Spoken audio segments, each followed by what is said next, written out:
Assalamu alaikum warahmatullahi wabarakatuh. A fẹ́ sọ̀rọ̀ nípa ìsúkè. Kí ló ń fa ìsúkè? Kí ni wọ́n ń pè ní ìsúkè? Ìsúkè ni tó ṣe wípé kò ṣe control ṣùgbọ́n ó wá láti inú heart. Kò ṣe control gbọ́n inú ọkàn ló ti wá. Báwo ló ṣe máa ń ṣẹlẹ̀? Kí ló máa ń fà?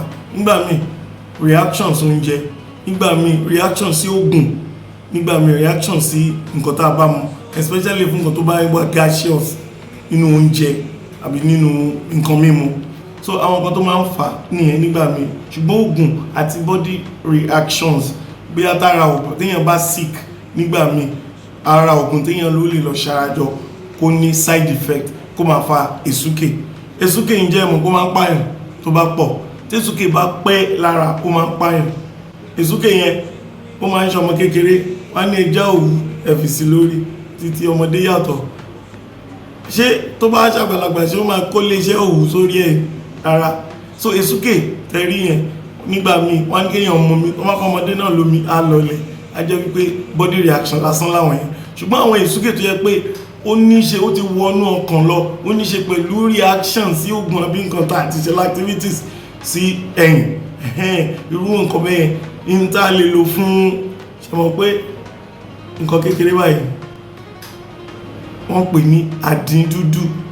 Mú àdín dúdú ṣíbí méjì láàárọ̀, ṣíbí méjì lọ́sàn-án, ṣíbí méjì lálẹ́, wà á dúpẹ́.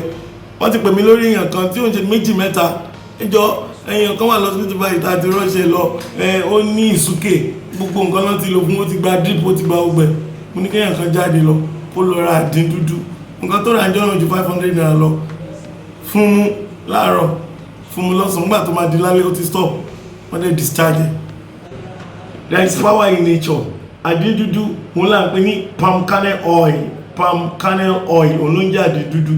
Tó bá ti mu ṣíbí méjì láàárọ̀ lọ́sàn-án, ó lè lò lẹ́ẹ̀mẹ́ta abẹ́ márùn-ún, wá rí pé kí lórúkọ ẹ̀, hiccup, ìsúkè yẹn ó máa lọlẹ̀ pẹ̀lú agbára Ọlọ́run.